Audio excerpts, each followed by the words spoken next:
네, 할렐루야. 오늘은 마태복음 17장 말씀입니다. 마태복음 17장 말씀은 이제 예수님께서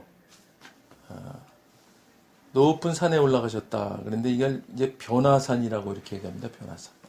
오늘 2절에 보니까 예수님께서 그들 앞에서 변형되사 그 얼굴이 해같이 빛나며 옷이 빛과 같이 휘어졌더라 그랬습니다.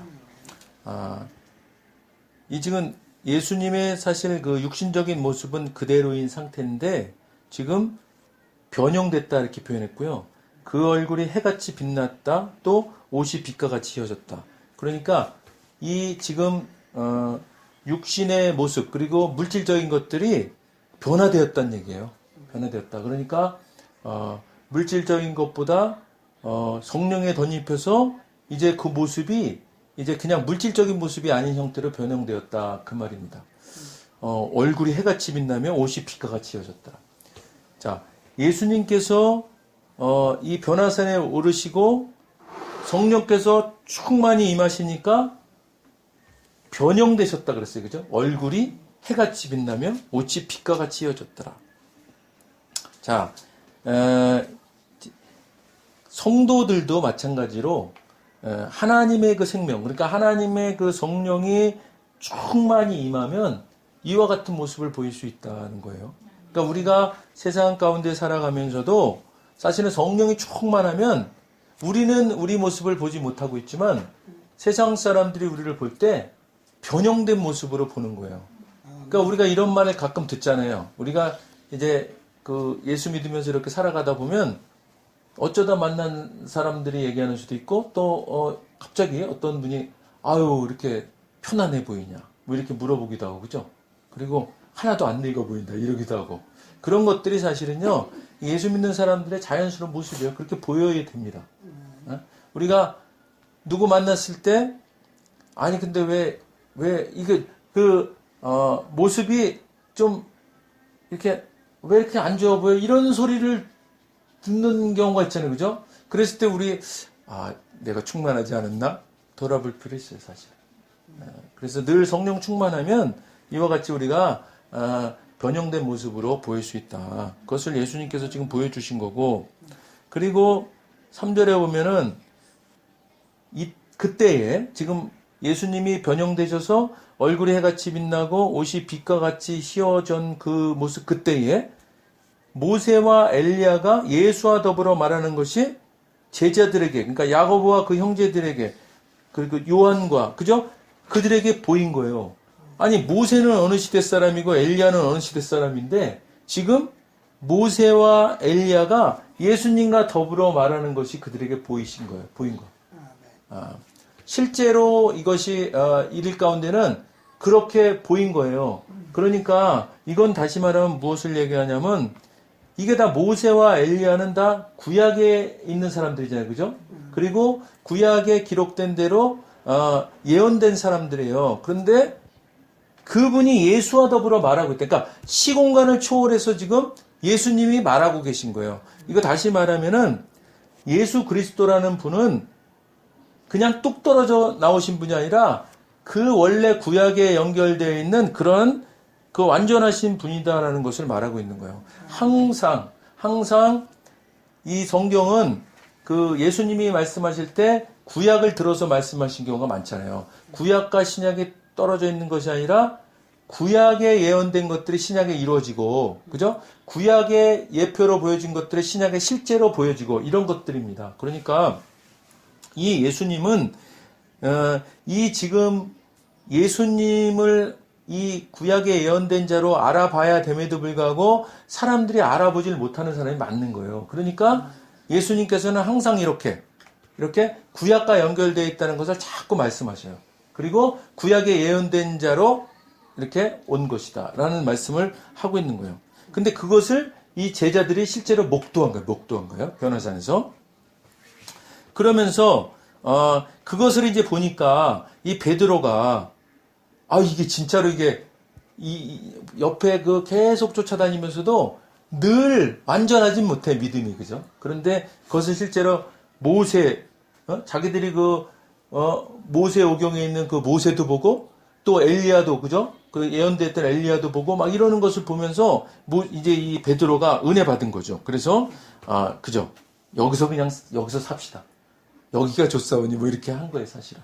그랬더니 예수님께서 이제 어떤 분이냐라는 것을 하나님께서 이제 말씀하시는 거예요. 하나님께서 모세가 여기가 좋습니다. 그냥 여기서 우리 있읍시다. 이렇게 이야기하니까 하나님이 어떻게 하셨냐면 하나님이 나타나신 거죠. 그죠? 나타나신 거예요. 호련히 빛난 구름이 그들을 덮으며 구름 소리 속에서 소리가 나서 이르시되 그러면서 이 지금 너희가 보고 있는 이 예수가 누구냐라는 것을 하나님 말씀하시는 거예요. 이는 내 사랑하는 아들이요 내 기뻐하는 자니 어떻게 하라는 거예요? 너희는 그의 말을 들으라 이 말이에요.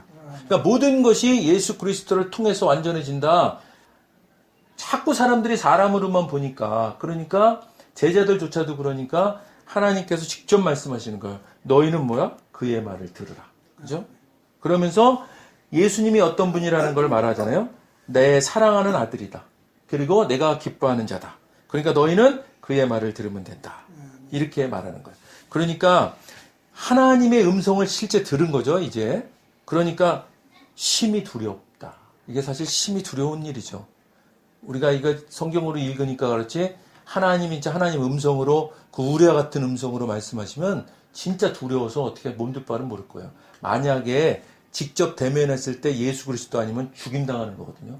구약시대 때는 하나님을 우리가 그 거룩함 앞에 나아갔을 때 죄에 있는 상태에서는 그냥 죽임당하는 거예요. 그런데 지금 우리 신약시대에 이렇게 우리가 이렇게 그냥 하나님을 아버지라 부르고 이렇게 할 수 있는 것은요. 오직 예수 그리스도의 은혜인 거예요. 예수 그리스도 아니면 우리는 우리의 죄 때문에 하나님 앞에 나아갈 수도 없고 죽임당할 인생인 거죠. 그러니까 이 예수 그리스도를 우리가 늘 생각해야 돼요. 우리가 이렇게 이 땅에서 이렇게 살고 있는 거 예수 그리스도의 은혜로 살고 있는 것이다. 그거 아니면 이미 하나님 앞에 그죠? 골 100번을 우리가 징계를 받아도 남음이 있는 그런 삶이죠, 우리가. 자, 이제 제자들이 이제 심히 두려워했는데 예수께서 두려운 걸 아신 거예요, 그죠? 그랬더니 일어나라, 두려워하지 말라 이렇게 말씀하셔요. 항상 예수님 보면은 이럴 때 제일 먼저 하시는 거는 뭐냐면 그가 지금 뭐에 처해 있는지를 아시고 위로하시는 거예요, 그죠? 일어나라, 두려워하지 말라. 제자들이 두려워하니까 두려워하지 말라 그렇게 말씀하셨어요. 그리고 나서 보니까 제자들이 눈을 들고 보매 오직 예수 외에는 아무도 보이지 아니하더라. 하나님이 지금 말씀하셨잖아요, 그죠? 그랬는데 제자들 눈에는 오직 예수 외에는 아무도 보이지 아니한 거. 이게 다시 말하면 무슨 말씀이냐면요, 이게 이런 말씀이에요. 모든 것은 예수로 통한다. 그런 말씀을 하시는 거예요. 그러니까 하나님을 봤을지라도 하나님을 자기들이 목소리를 들었을지라도 예수만 보여야 되는 거예요. 예수만. 사람들이 만약에 하나님도 보이고 그저 예수님도 보이면 어디를 또 사람들이 또 쏠릴 것 같아요.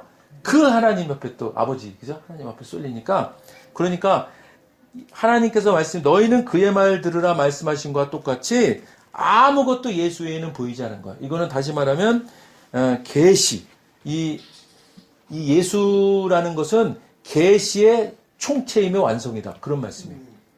그러니까 오직 예수 외에는 없어요. 이 성경이 이게 예수님 말씀이에요. 구약의 창세기 1장 1절부터 요한계시록까지 모든 게 다 예수로 통해 있는 거예요. 그 예수를 봐야 돼요. 우리가 구약을 읽더라도 그 안에서 예수를 봐야 돼요. 오늘 이 말씀 우리 기억해야 돼요. 오직 예수 외에는 아무도 보이지 아니하더라. 우리 삶 가운데도 오직 예수 외에는 아무것도 보이지 않는 그런 삶이 되기를 주님의 이름으로 축원드립니다. 아멘. 자, 이제 그들이 산에서 내려올 때 예수께서 말씀하십니다. 인자가 죽은 자 가운데 살아나기 전에는 본 것을 아무에게도 이르지 말라. 제자들이 물어 이르되 그러면 어찌하여 서기관들이 엘리야가 먼저 와야 하나이까? 자, 엘리야가 먼저 온다 그랬다고 서기관들이 그러는 거예요. 그러니까 지금 예수님을 인정 안 하는 자들이죠. 근데 엘리야는 지금 예수님이 쭉 말씀하시는데 보니까 뭐예요? 내가 너희에게 말하노니 엘리야가 이미 왔으되 사람들이 알지 못하고. 이 엘리야가 누구겠어요? 이게 세례 요한이에요. 세례 요한이 엘리야로 온 거예요. 그런데 사람들이 알아보지 못해. 어? 엘리야가 과연 먼저 와서 모든 일을 회복하리라. 어? 그랬는데 이 엘리야로 구약에 예언된 엘리야로 온 사도 요한이 이 지금 세례 요한이 계속 외치고 있는데도 뭐라고 얘기하냐면 임의로 대우하였도다. 이게 뭐야? 배척하였도다. 어? 박해하였도다. 그런 뜻이에요. 인자도 이와 같이 그들에게 고난을 받으리라. 그러니까 세례 요한이 그렇게 고난받고 이미 이제 세례 요한 지금 죽은 상태예요. 그죠? 그런데 인자도 이와 같이 그들에게 고난을 받으리라. 누구에게? 바리새인과 그죠? 서기관들에게. 그 말씀하시는 겁니다. 그렇게 설명을 쭉 했더니 제자들이 어떻게 아냐면 그게 세례 요한이구나. 그러니까 지금 이 제자들은요. 이 엘리야가 세례 요한이라는 거는 몰랐어요. 혹시 예수님이 예수님이 엘리야인가? 이렇게 생각하고 있었던. 그러니까 아직도 이게 제자들이 멀었어요. 옆에 예수님이 계심에도 불구하고 세례 요한이 분명히 얘기했잖아요. 세례 요한이 자기는 먼저 앞으로 올 자를 위해서 자기는 저 광야에 외치는 자의 소리다. 이렇게 얘기했음에도 불구하고 그 세례 요한만 자꾸 생각하는 거예요. 그러니까 이제 이 제자들이 이제 깨달았습니다. 그리고 나서 이제 또 예수님의 그 사역 중에 아주 중요한 사역 있잖아요. 고치시는 사역 있잖아요. 그 고치시는 사역을 합니다. 그런데 어떤 사람이 왔냐면 주여 내 아들을 불쌍히 여기소서. 그가 간질로 심히 고생하여 자주 불에도 넘어지면 물에도 넘어진다. 그러니까 간질 때문에 지금 치료 못 받고 있는 사람인 거예요. 그런데 이 지금 자기 아들을 위해서 그 예수님 앞에 나왔던 사람이 우리가 지금 이 말씀을 딱 보면 이 사람은 응답받을 만한 믿음을 갖고 있어요. 그게 한 단어로 보면 뭐 같아요? 15절에 보니까 주여 내 아들을 불쌍히 여기소서 그러잖아요. 이 불쌍히 여기소서라는 이 기도 이런 표현이요. 이게 응답받는 비결이에요. 예수님이 우리를 불쌍히 여기시면 모든 문제가 해결되는 거예요. 불쌍히 여기소서란 말이 많이 나와요. 성경이 신약에 보면 불쌍히 여기소서. 그리고 예수님도 또 불쌍히 여겼더라. 이런 말씀이 하는데 불쌍히 여겼더라는 말이요. 계속해서 말씀드리지만 예수님이 불쌍히 여긴다. 그것은 예수님이 창자가 끊어지는 것 같은 고통을 느끼시는 그런 불쌍함이에요.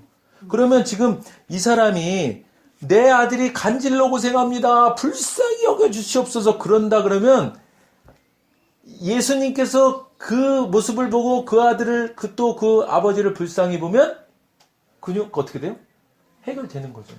그러니까 우리가요 기도할 때 예수님께서 꼼짝 못하는 기도 그런 걸 우리가 할 필요가 있어요. 우리가 무슨 문제를 해결받고자 할 때 우리가 기도가 잘 안 되잖아요. 그러면 그냥 예수님 앞에 주여 저를 불쌍히 여겨주세요. 주님 아시잖아요. 이렇게 기도하는 거예요. 주님 아시잖아요. 지금 내 마음이요 너무 공고합니다. 주님 아시잖아요. 주님 저 불쌍히 여겨주세요. 이미요 우리가 구체적으로 우리가 기도를 해야 되지만 그렇지만 전지전능하신 하나님께서는요 우리가 이미 기도의 자리에 나오면 뭐를 지금 기도하려는지 이미 알고 계시고 그리고 이미 응답하셨어요. 이미 응답하셨어요. 그러니까 이미 모든 것을 아시는 하나님께 우리가 불쌍히 여겨달라고 기도하는 거예요. 그건 우리가 할 수 있잖아요. 그죠? 우리가 무릎 꿇고 불쌍히 여겨주세요 할 수 있잖아요. 그걸 못하는 거지 우리가. 근데 그렇게 나오면 응답 받는다는 거예요. 이분 어떻게 됐냐면요. 이분 고쳐주잖아 바로. 그죠? 그랬는데 근데 제자들이 못 고치는 얘기를 하는 거예요. 이 사람이. 제자들한테 똑같이 왔는데 제자들도 똑같은 능력을 베풀 수 있음에도 불구하고 못 고치는 거예요. 근데 제자들은 왜 못 고치냐 물어보니까 예수님께서 하신 말씀이 뭐냐면 믿음이 없고 패역한 세대라고 얘기했어요. 믿음이 없다. 못 고치는 이유 뭐예요? 1번? 믿음이 없는 거예요. 자 그러면 이 고쳐달라고 오는 사람 있잖아요. 고쳐주시옵소서 그래요. 그러면 그 고쳐주시옵소서 불쌍히 여겨주시옵소서 이렇게 나오는 사람이 고침을 받을 거란 믿음을 갖고 나와요. 그럼 믿음을 갖고 나온다고. 그러면 그 기도해주는 사람은 믿음을 갖고 또 기도하는 거예요. 그래서 두 가지가 딱 합치가 되면 응답 딱 받는 거예요. 그죠? 그러니까 예수님이 아무리 능력이 있어도 예수님께서 원리가 믿음이 있이 나오는 사람들에게 응답하신단 말이에요. 똑같죠. 지금 시대도 똑같습니다. 그러니까 내가 믿음을 갖고 나아갈 때 반은 성공한 거예요. 그죠? 그리고 이제 기도해 주세요. 같이 기도합시다. 그랬을 때 그 기도해주고 같이 기도하는 그런 사람들이 같은 믿음을 가졌을 때 그 기도는 바로 응답받는다. 우리가 그걸 기억해야 됩니다. 믿음이 없고 패역한 세대라고 했어요. 제자들. 이 믿음이 없으면서 패역한 세대라는 건 뭐냐면 곁길로 간다는 뜻이에요. 곁길로 간다. 그러니까 예수님이 예수 그리스도 이름으로 선포하면 고침을 받고 그렇게 구원받고 그런 일들을 할 수 있다라고 얘기함에도 불구하고 이 제자들은 믿음도 부족하면서 자꾸 왜곡된 길로 가는 거예요. 왜곡된 길. 그게 왜 그러냐면요. 우리가 이 그동안 가졌던 지식들 있잖아요. 그걸 선지식이라 그러는데 그게 자꾸 의심을 가게 만든다고. 그러니까 이 사두개인들과 바리새인들 같은 그런 사람들, 율법에 얽매인 사람들 있잖아요. 이 지금 제자들도 사실은 구약시대의 율법으로만 훈련받은 사람들이지. 그런데 이제 예수님께 나옴으로 인해서 예수님의 그 은혜를 경험하고 그 은혜를 선포하는 자들인데 이들도 그 율법에 항상, 그죠? 자꾸 곁길로 가려는 마음이 있다 이 말이에요. 그러니까 우리가요 늘 이제 예수 그리스도께서 오셔서 우리를 구원하시고 우리를 은혜 아래에 있게 했잖아요. 그럼 우리는 이제 그죠? 옛 습관 그리고 옛 그 율법 거기 얽매이면 안 돼요. 이제 예수 그리스도만이 오늘 말씀하신 것처럼 예수 그리스도만 보이는 그런 믿음을 가져야 됩니다. 그러면 어떻게 돼요? 귀신도 물러가고 병자도 치료받는 거예요. 할렐루야. 아멘. 자, 그러면서 예수님께서 이제 그렇게 응답받지 못한 그러니까 제자들이 그 능력 행하지 못한 것을 믿음이 작은 까닭이다 그러면서 너희 믿음이 겨자씨 하나일 만한 믿을만 있으면 어느 정도 그 기적을 일으키냐면 이 산 들어 저쪽으로 옮기라 하면 그대로 된다 그랬어요. 산을 옮길 수 있는 믿음이 된다. 그러니까 믿음이 그 정도 믿음만 있어도 우리가 그런 일을 행할 수 있다는 거예요. 결국 이거 뭐냐면 모든 것이 믿음하고 연결되어 있단 말이에요. 그죠? 그러니까 우리가 예수님께서 이렇게 성경에 기록된 말씀은요. 우리 삶 가운데서 그대로 이루어질 수 있다는 것을 그냥 말씀해 주신 거예요. 그러니까 우리가 이 말씀을 그대로 믿고 오직 예수님만 바라보고 오직 예수님만 보이면서 우리가 말씀을 믿고 나아가면 우리 삶 속에 불가능은 없다. 할렐루야. 아멘. 그 믿음을 가지시길 바랍니다. 그러면서 이제 예수님이 계속 말씀하시잖아요. 내가 이제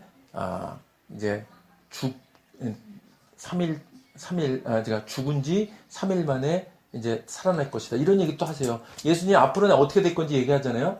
그런데 여기 제자들의 반응을 보면요. 죽임을 당하고 제3일에 살아나리라 그랬잖아요.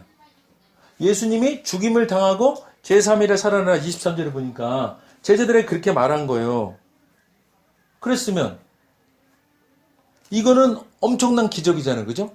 죽임을 당하고 3일에 부활한다 이 말이잖아요. 근데 제자들이 왜 매우 근심해요? 아니 제자들이 놀라운 기적을 경험한 거면 할렐루야 해야 되잖아요. 근데 제자들이 매우 근심했대. 왜 근심한 것 같아요? 그러니까 죽임을 당하고 제3일에 살아나리라 그랬단 말이에요. 근데 이 사람들이 지금 어느 단어에 지금 꽂혀 있냐면 죽임 당한다는 단어에 꽂혀 있는 거예요. 그죠? 살아나리라는 단어를 그죠? 예수님의 그 말씀 중에서도 살아나리라는 말씀에 꽂혔으면 할렐루야죠. 그죠? 야, 죽었다 살아가는 그 기적을 경험한다 우리가. 할렐루야. 그럴 텐데 매우 근심했다는 것은 이들이 죽임을 당한다는 것 때문에. 근데 죽임 당한다 그냥 그걸 끝났다 그러면 매우 근심할 수 있지만 분명히 예수님께서 제3일에 살아나리라 그랬음에도 불구하고 제자들이 매우 근심했대. 자, 우리가 그러니까요. 예수님의 말씀 우리가 들으면서도 또 성경을 보면서도요. 이 제자들과 같은 이런 모습이 있잖아요. 우리 가운데. 그죠? 그러니까 우리가 뭘 봐야 되느냐. 예수님이 죽임당하는 것을 보는 게 아니라 죽임당한 후에 살아나리라는 걸 봐야 돼요. 그러니까 우리가 성경에서도 그런 걸 찾아야 된다고. 그런 걸 믿고 붙잡아야 되는 거고. 그죠? 네, 그러시길 바랍니다. 그러면서 이제 이 지금 그 당시에 이 성전에 들어갈 때 성전세라는 걸 받았어요. 성전세. 여기 보면은 반세겔을 받는 자들이 베드로에게 나와 이르되 그랬어요. 그러니까 성전에 들어갈 때 성전세를 내고 들어갔어요. 그때. 이게 성전세가 이게 당시에 20세 이상의 유대 남자들이 내던 성전세예요. 그래서 이게 이 반세겔은 2드라크마에 해당됩니다. 그러니까 드라크마라는 것은 로마의 그 데나리온과 가치가 같은데 이게 노동자 하루 품삯이에요. 하루 품삯. 그러니까 반세겔이라는 것은 노동자 이틀치 품삯을 내고 들어가는 거예요. 성전세를. 크죠. 그러니까 이게 이렇게 내고 들어갑니다. 그런데 근데 너의 선생은 왜 내지 않냐? 이러는 거예요. 예수님은 왜 안 내냐? 이렇게 물어본 거. 왜 내야 되는 거 아니냐? 그랬더니 예수님께서 말씀하시기를 사실 예수님이 낼 필요가 있는 사람이요? 낼 필요 없는 분이에요. 아니 주인이신데 주인이 왜 내요? 그러니까 예수님이 말씀하시잖아요. 자, 시몬아 네 생각은 어떠하냐? 세상 임금들이 누구에게 관세와 국세를 받느냐? 자기 아들에게냐 타인에게냐? 그러니까 왕이요 자기 아들한테 세금 내라 그래요? 안 내라 그래요? 자기가 사는 곳인데 안 내죠. 그런데 지금 그러니까 예수님은 하나님의 아들이시면서 하나님 자신이기도 하시잖아. 그러면 이게 얼마나 웃기는 거냐면 예수님, 그러니까 하나님이 주인이시고 예수님이 주인이신 그 집에, 그죠? 집에 다른 사람들이 돈을 받고 있는 거예요. 주인이 아니라. 이게 웃기는 거죠. 지금. 그러니까 말씀을 하는 거예요. 응? 자, 그랬더니 베드로가 이르되 타인에게니이다. 그러니까 그럼 아들은 안 내죠. 베드로가 금세 깨달았어요. 그죠? 예. 아들들은 세를 면하리라. 그랬더니 예수님께서도 뭐라 하냐면 그러나 우리가 그들이 실족하지 않게 하기 위하여 내자 이 말이에요. 내자.